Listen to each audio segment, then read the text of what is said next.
Hello, and welcome to this afternoon's session, Black Leaders Redefining the Intersection Between People, Animals, and Nature to Save the Planet. My name is Chaithana, and I will be the moderator for this session. I am a program director at Springpoint Partners, which is a social impact organization, but I'm here today representing Animal Grantmakers, which is a membership organization for foundations, other grant-making organizations, giving programs, and individuals that are engaged in grant-making connected to animal issues. And I am speaking to you today from Philadelphia, which is on the land of the Lenape people. Today's speakers are two of the greatest thought leaders in animal welfare, James Evans and Akisha Townsend Eaton. James is a multi-award-winning creative strategist with more than 25 years of experience working with a diverse group of brands, both nonprofit and for-profit, including Timberland, Disney, NAACP, Baltimore Health Department, Kennedy Krieger Institute, CVS, and Safe Streets. James and his team have initiated several animal welfare programs, including the groundbreaking Gulf Spay Neuter campaign and the Humane Society of the United States Pets for Life program, which helped reshape animal welfare, advocating for more diversity and inclusion throughout the field. Other notable projects are Adopters Welcome, Outdoor Cats, and Stop Puppy Mills, as well as projects for clients like Best Friends Animal Society, Maddie's Fund, and SPCA of Texas.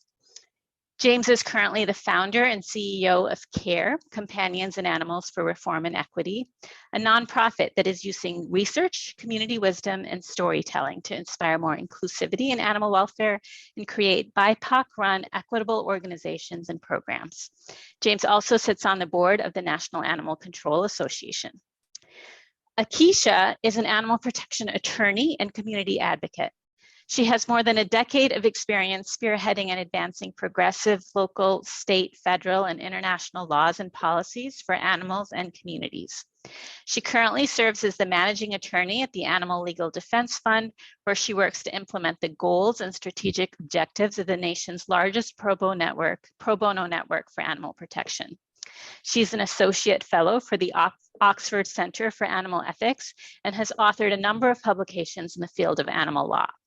Outside of work, she serves as the Economic Development and Environmental Justice Chair for her local NAACP and is a new Wisdom Table contributor for the Black Appalachian Coalition. Akisha received her law degree from Georgetown University Law Center and her bachelor's degree from Stanford University, where she graduated with distinction. Welcome, James and Akisha, and welcome to all of you on this call today. We are so thrilled to be connecting with you at the Upswell Summit.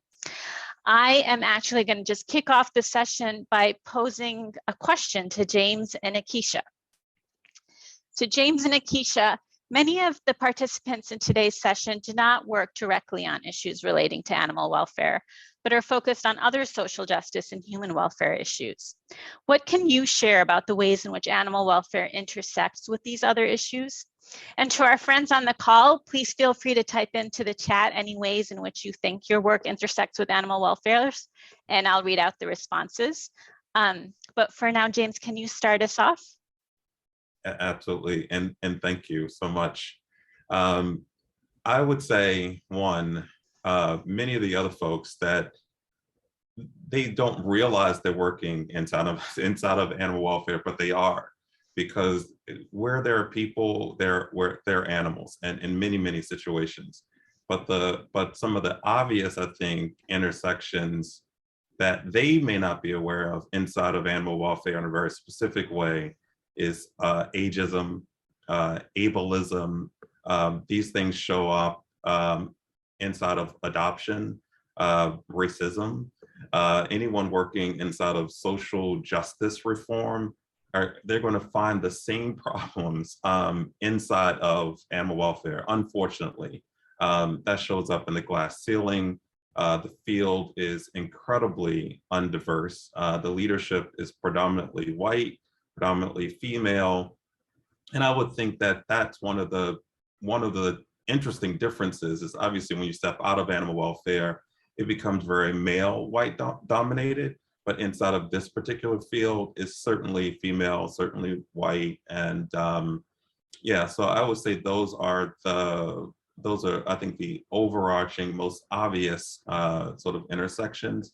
But if you are working in healthcare, if you're working with particularly with trying to help people get access to healthcare, you will find the exact same problems in animal welfare in terms of access to veterinary care that you would see in healthcare outside of animal welfare. So unfortunately, the problems that we're dealing with inside of the country are so prolific that you're going to find them almost in every industry. It just so happens that the animal welfare industry is self-siloed. So in many ways, our challenges don't get seen outside of the field the way they do in public health and other places. Akisha, can you talk a little bit about how animal welfare has intersected with human welfare issues in your work? You're on mute. Thank you. No, absolutely. And it is just, an honor to be here with both of you all. I've worked with both of you in this space and didn't even know, we talk about invisible contributors, and I know you were on a different level, and we didn't really see each other, but we were all contributing in a really important way. So intersections. I think that, in my view, I look at our movement, the animal law movement, as a dot on a map of a broader movement that really is moving toward the same goal of creating a just and equitable world for all. So James talked about just a minute ago about, the access to veterinary care in the context of access to health care. And I think, one of the reasons why folks don't know about our issues and other movements is because we're not at those tables. We kind of put ourselves in a separate category. And ultimately, I think, that's to the disadvantage of our movement. I've seen so many times where there have been missed opportunities for monumental gains for animals and people that could have happened much quicker if we had all been at the same table. So, and I do want to start off. So I'm working, at the Animal Legal Defense Fund, and I have had a history in the movement at other organizations. And so what I say today is my own story. I think it's important to share. It's not necessarily reflective of the employer that I work for now or any other organization, but it's reflective of a generation of attorneys that are coming up. It's reflective of people who are already in our movement. And so I think what might be helpful, because this is the story that I bring to my work every day, is to start with the story of my ancestors. And there is a slide I will ask to be put up. There's a photo that I'd like to share. Perfect. And I can see that. Hopefully everyone else can see that. So this is the story of my ancestors. They're in this picture. And I'll ask the audience to consider what this might have to do with animal law. And I didn't really give this animal law as a presentation in itself in terms of explaining what it is, but in a nutshell, it is laws related to or impacting animals. So look at this picture for a second. What does this have to do with animal law? And I'll warn you, this is actually a trick question. So I'll give you a few seconds to consider that. You look at this photo. So this photo was actually taken in my hometown. It's where I live right now. These are my relatives. They lived in this house around the turn of the 20th century. And the home was situated in what is known, or what used to be known as the Jonesville community in Bowling Green, Kentucky. So here are pictured some relatives, aunts and uncles Their parents were emancipated slaves. They went by the name of Mama Lizzie and Daddy Bob, and they migrated from Tennessee to Kentucky. They worked very hard to purchase several acres of farmland, which was largely dedicated to raising crops to feed their own family and the larger community in Jonesville, Kentucky.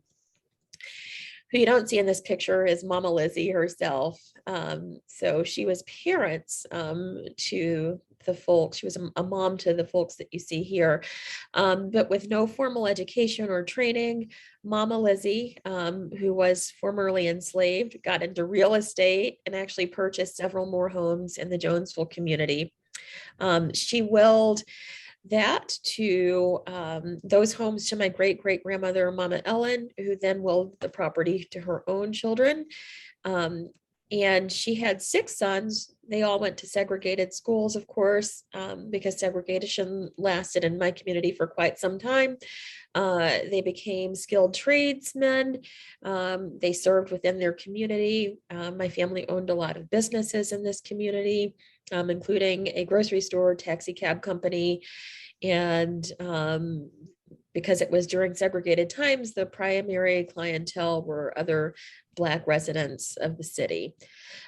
So fast forward to the 1950s, all of this came to an end when my city condemned many of these properties, businesses and churches in what was called urban renewal.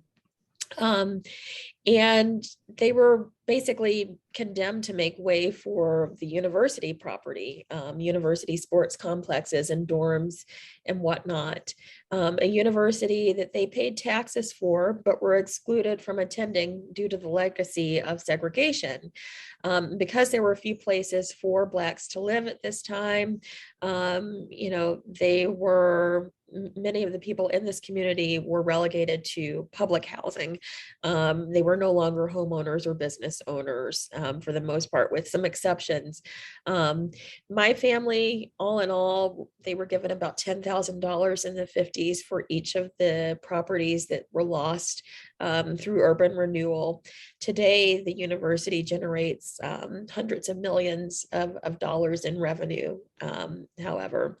So they eventually, the 6 sons, they began to rebuild. My great uncle was instrumental in desegregating our schools by forcing the city to adhere to Brown versus Board of Education. He was a plaintiff in that lawsuit. And so that story has led to my involvement in animal law.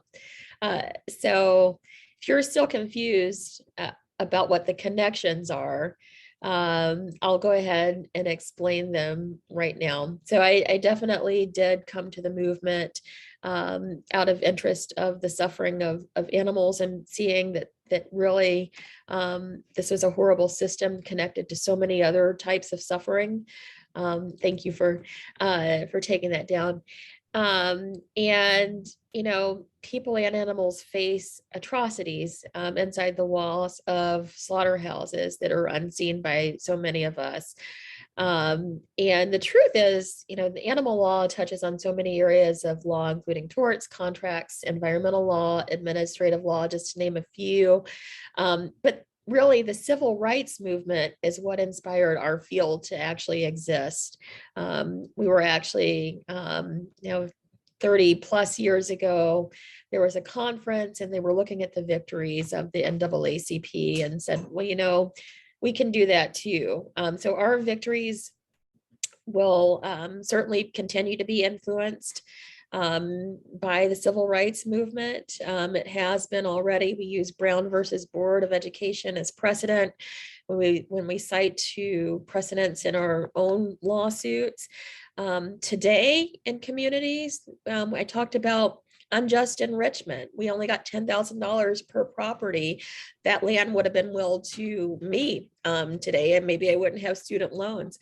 But today, factory farms continue to get unjustly enriched by encroaching upon Brown and Black communities. So we're working to fight, that and all of the environmental impacts that come as a result of having those properties be next to people that have to live and breathe and try to exist in that space, as well as even lose value on their homes. So we're talking about intersecting with economic injustice as well. So I could probably go on and on about the various connections. This is something that is a nugget. I mean, we can talk for hours and hours, but I just, wanted to give some illustrations there as to where I'm coming from. Thanks, Akisha, and thanks, James. We're having comments in the chat box saying that people love thinking about how each field of work can all be a part of that drive towards equity. So all of us kind of are part of the same movement. And another comment, to your comments, James, just saying, agreeing that challenges that show up in other fields are just exactly the same as what you described for animal welfare.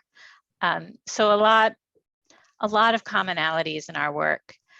And along those same lines, I'm going to ask another question. What are the ways in which white supremacy culture shows up in the programming and campaigns of animal protection groups? And what are some of the ways that BIPOC leaders and their allies can help dismantle this culture? James, can you start us off with this question, and then you can pass it on to Akisha? Certainly. Often I say that you can't take white supremacy out of anything related to this country. It's everywhere. I think so much people think of history as a linear line. This happened in 1800s and it moved on, and here we are fixed and whole in the late 2000s or whatever. Unfortunately, white supremacy is the seed, so the tree is white supremacy. The branches, the leaves, it's everywhere. You can't be extracted from any industry, and so we have to, I think, deal with the causal effects everywhere. Where it shows up here specifically, and most unfortunately, is the lack of access to veterinary care. The lack of people ascending to leadership positions, the over-policing of brown and Black communities. I think of dog fighting, for instance. Dog fighting is horrible, but too often when we think of dog fighting, we think of people like Michael Vick, when there are lots of infamous white men who were dog fighters. If you think about even animal abuse and people being charged for animal abuse, not unlike the war on drugs, when white Americans were doing opiates, it was fine. It was medicinal. It was good for your health. When brown and Black folks start doing it, it's horrible, right? We're monsters. The same thing with dog fighting. Dog fighting used to be legal in this country and around the world, actually, for middle and upper class people.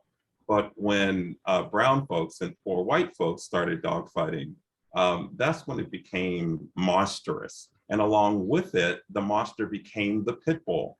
So, it's a really insidious thing to see. I think we need to start asking questions, and this goes to the dismantlement. Dismantlement can't be done by brown and Black folks, first of all. That's the work of, in my opinion, the non-minority. I think we'll get to the third. When we get to the third question, I'll talk about what I think our role is in dismantling it from a outside perspective. But the structure that was created and the folks that benefit from that structure are the folks that are most likely and best equipped, I think, to dismantle it.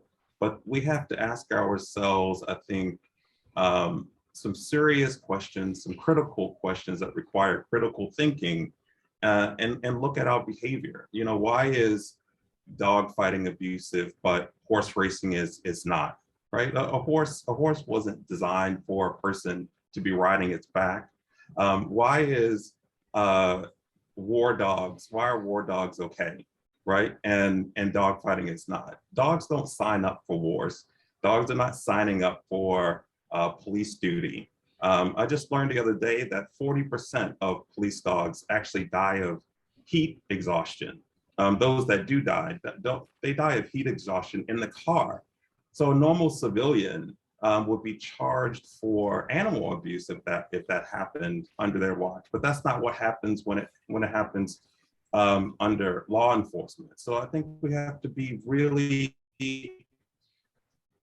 we need to really think about how we condition ourselves to change our minds when brown and black people are involved with the situation. And when white folks want to go to a rodeo and it's a customary and cultural thing to have a rodeo, it's completely fine to ride around on a bull, have the bull injured, torturing this animal. But dogfighting, Michael Vick, unforgivable. Right, and so I think that is in itself white supremacy, and it's all over animal welfare. And I think the only way we're going to dismantle it is to start asking critical questions that I can't ask. Right, I think those questions have to come from the dominant culture. And it's for them to solve. It's for us to find our own solutions to our own problems. And we can get to that on question 3, I think. Akisha, before we ask you to jump in, I just also want to invite people who are listening in right now to feel free to type into chat, like if anything resonates with you in the ways that you're seeing white supremacy culture show up in your own work and ways in which you're challenging that. But Akisha, can you share your response with us? Yeah, no, that's a fascinating question. And, there's some regional differences represented on this call. It's, as I mentioned, I'm from a Southern community. I know you all are on the East Coast. And I looked at this question and I was like, I can't bring up that term white supremacy in my community, right? Like I can't, I know what it is, and there's no better illustration of what that looks like, because even, it's hard for me, as someone who is viewed by somebody else through a different lens to understand what that means for my life. But, I live in an interracial marriage. I am married to a white man, and we see every day, what the differences are. I don't put my name on things. I put his name on things because I know I'm going to get a better response. I'm going to get better customer service, prompter customer service. We don't go in to check in, at the hotel at the same time, depending on where we're going, right? He'll go in first and we'll get the best room. So, when I was exposed to that term for the first time, white supremacy, I think I was probably in elementary school, and I was looking at David Duke. I was looking at people in hoods. That is what is associated with that in this area. But if you think of it in terms of our movement, and what it means for our movement, I just listened to James run down, what his thoughts were, and I can resonate with a lot of that. I was in law school when when the Michael Vick incident occurred, and many of these same conversations were happening in our law school halls about, why is it that we're not protesting hunting, right? And the interesting thing is, as an animal advocate, I do care about hunting. I care about horse racing, and have worked in each of those areas to combat cruelty through the law. Depending on where you are, though, and depending on who you're talking to, if you're talking to a politician who has that image of, who needs to be targeted through this particular law, if you think that brown and black people are the ones who are doing the abusing, sometimes it makes it easier to use that, to leverage those negative stereotypes, to then pitch that proposal to a lawmaker, which actually might be a short-term gain for the person doing it, but long-term, it's so detrimental to people like me, to advocates like me. One of the impacts of having demonizing images of brown and Black people in relation to animals is that I can't actually do the best job that I can do as an animal advocate, because I have to deal with those stereotypes. I will give an example, into the factory farming world, it's mostly brown people that are demonized. There's, a lot of folks who are undocumented working in those positions because nobody really wants to do it. And so those are the images that get put forth. That's the story that gets put forth. And, Black people are also associated with cruelty that historically, until James came along, James, when you came along, your stories were the first time that I saw positive images of people who looked like me in relation to animals. But I remember one time when I was canvassing door to door on a ballot initiative having to do with factory farming, so chickens and confinement. And this was in a wealthy Northeast suburb, and we were put out in teams. And they were like, okay, we're going to knock on these doors and ask folks if they have voted or will vote on this initiative. And they paired me up with another Black volunteer, a Black male volunteer. And we were working in pairs, and we, were far spread out throughout the city. And I just remember riding along. I was driving to these homes, and we were in the car and just being terrified about going up. This is a wealthy white suburb and knocking on the door and saying, hey, I want to talk to you about something. And I asked the other volunteer, I was like, aren't you afraid? I was like, do you really want to go together in these neighborhoods and have this conversation? Because Black folks generally don't have good outcomes when knocking on white folks' doors. And this was before Renisha McBride. This was before the stories of the kid who was trying to, he missed his school bus and he knocked on somebody's door and he was almost killed because people were threatened. But we still have that, innate sense of, okay, something's not right here. And so the other volunteer, fortunately, he happened to have a really good sense of working with people and, connecting with folks. And he was less worried, but I'm like, he was exceptional at what he did. And sometimes, you do have to be exceptional to overcome those stereotypes. I mean, fortunately, we did have some good conversations, but a lot of folks didn't want to answer the door.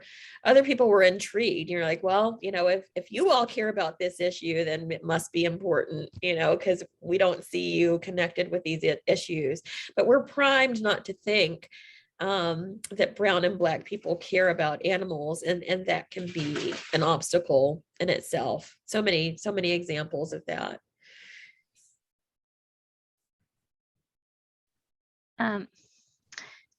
Thanks, Akisha and James. I think the next question kind of leads somewhat naturally from that, which is that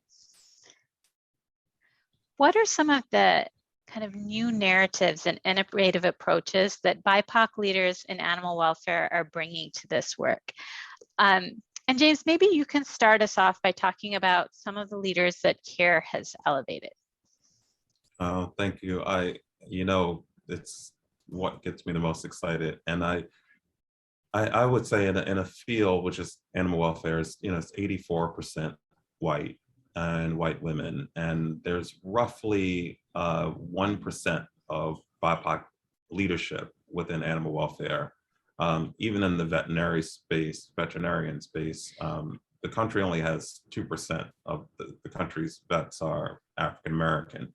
And so, but on the fringes of this field, but deeply within their own community, are all of these incredible BIPOC leaders doing their own version of animal welfare.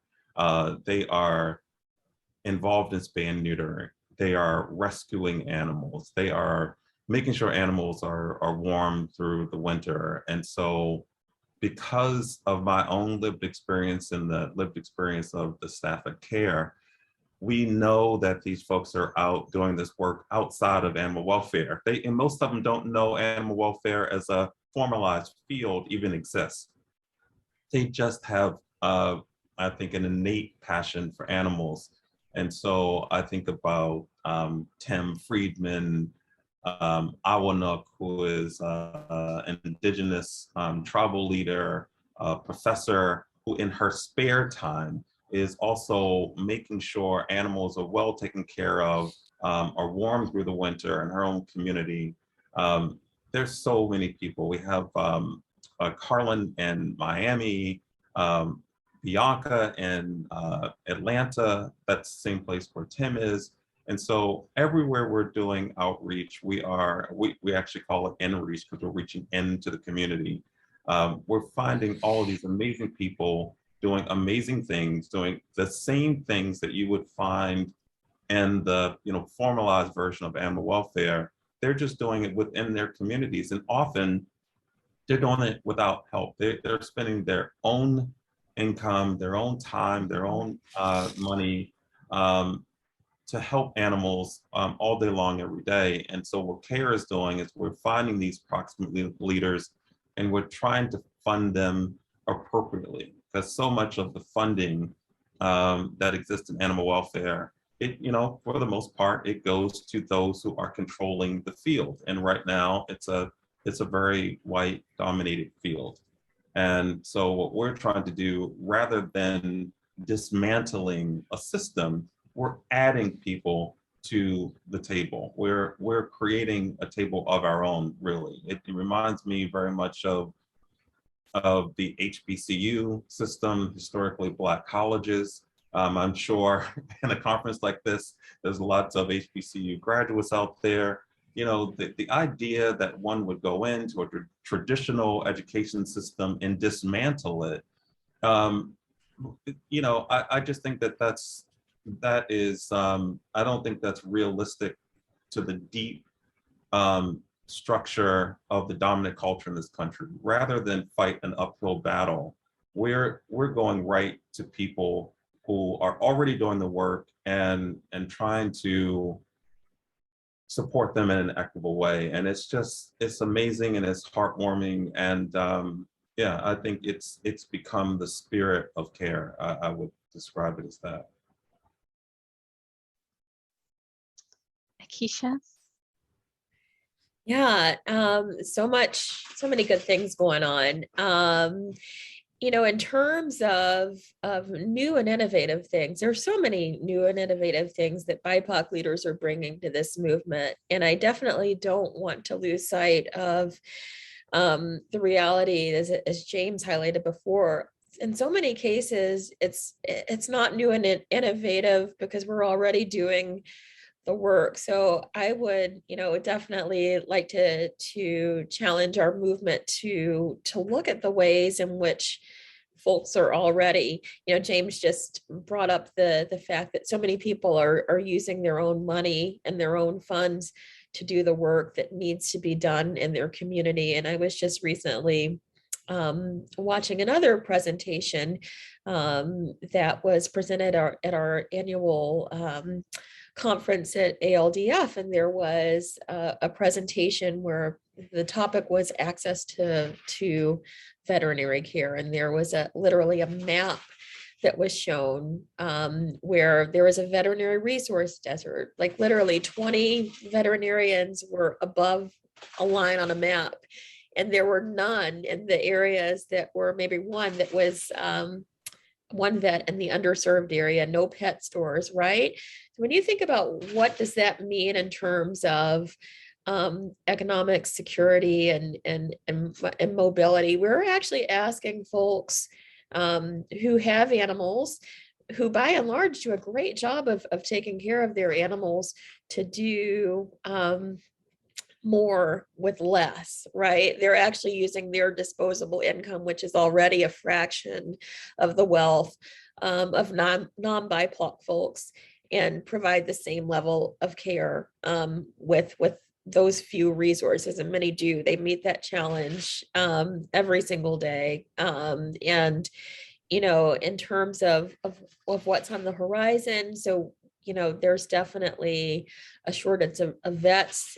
We have a shortage of BIPOC attorneys as well. I will say full-time BIPOC attorneys. So we have an expansive network, and James said, where there are animals, there are people. People have legal needs as well. So those needs are being met through attorneys who take the time, a lot of times on a pro bono basis, to help communities. But we've also started a first of its kind HBCU scholarship, and I'm really excited about that, because it's going to not only bring new faces to the table. Student debt is, a huge issue for everybody, but it's especially relevant to brown and Black folks. So that's going to make the field more accessible to those attorneys who will be able to contribute with a unique perspective and help animal law evolve in the way that it needs to evolve, and also look back and say, okay, we wrote this law to have this impact.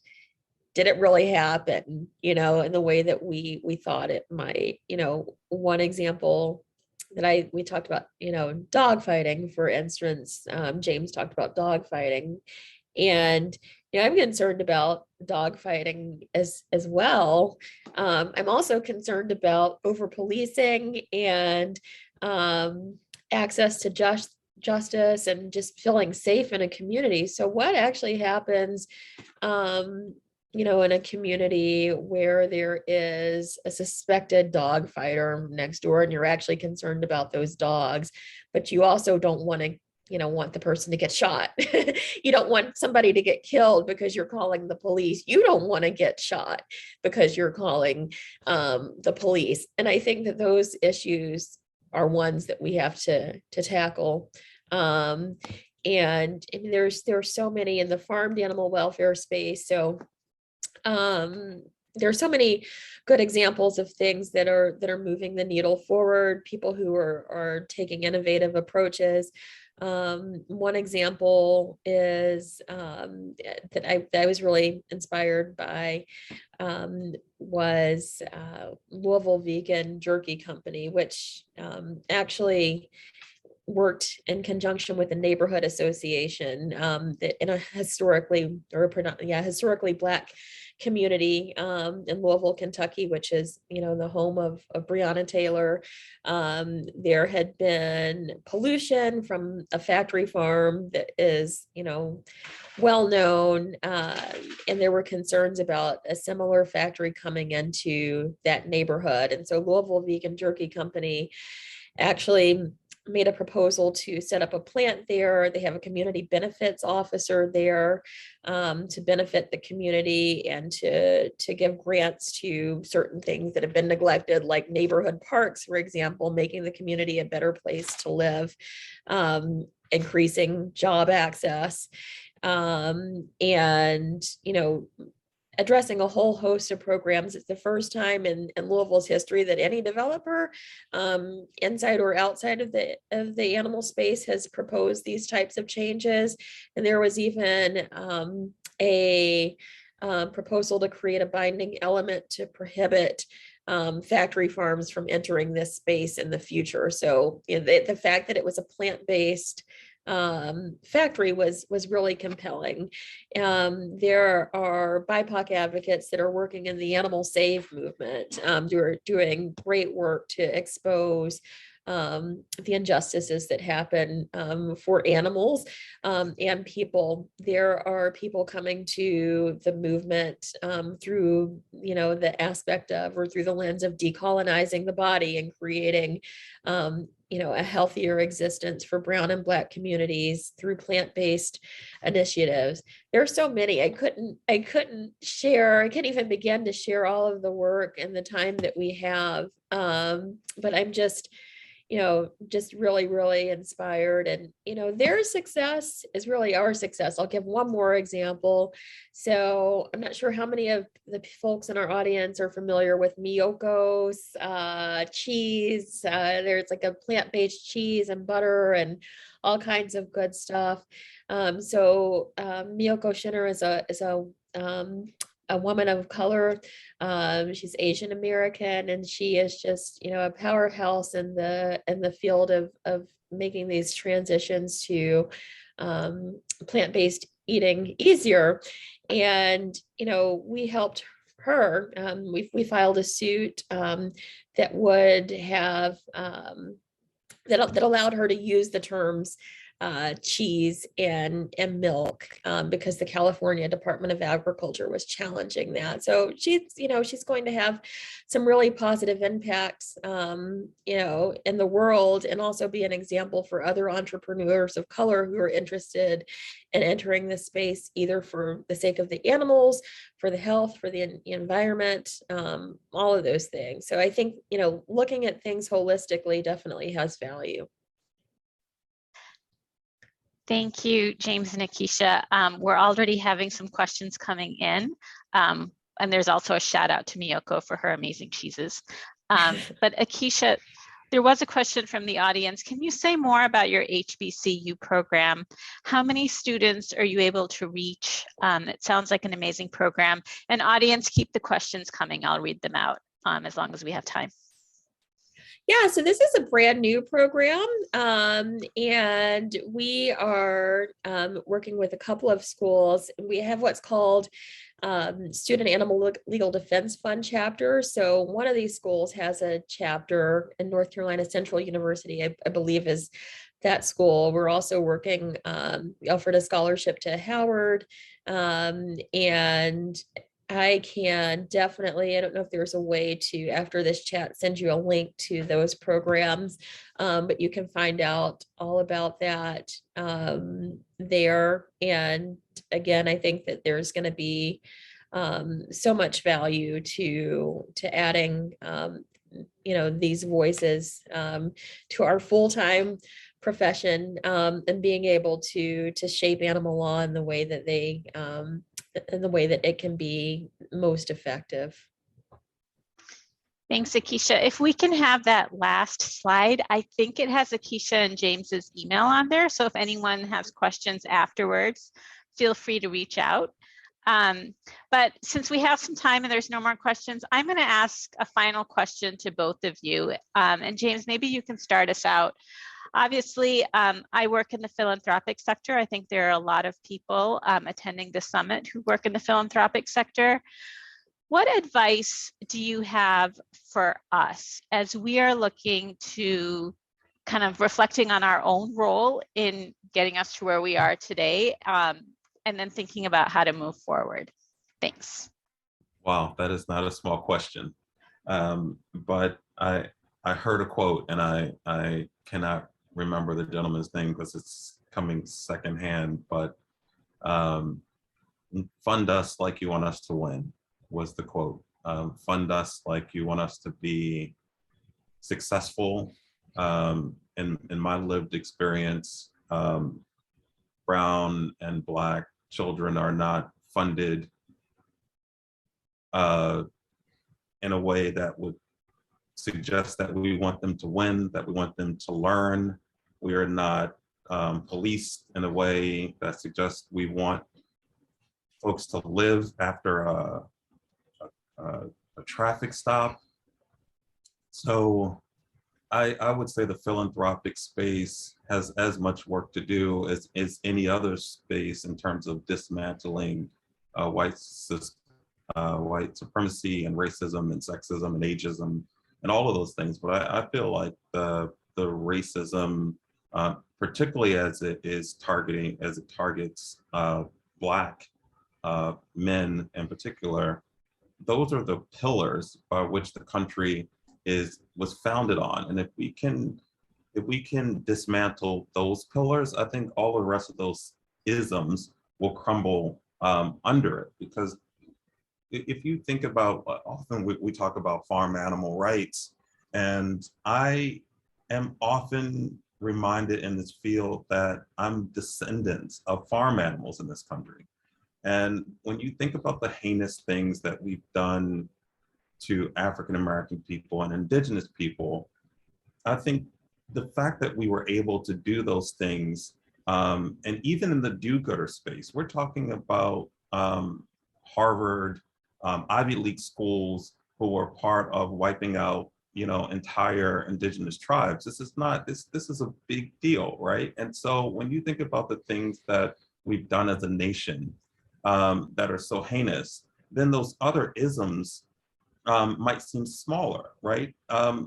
But I think it's because we've done that kind of serious harm, it allows us to think it's okay to be ageist and to be sexist and to be anti-LGBTQ. So I feel like that original sin, and we can dismantle that original sin, everything else under it will crumble. And so specifically to the philanthropic space, I mean, look, if you're an African American owner of a business or non-for-profit in this case, you are very likely going to be underfunded, particularly as it relates to restricted funds.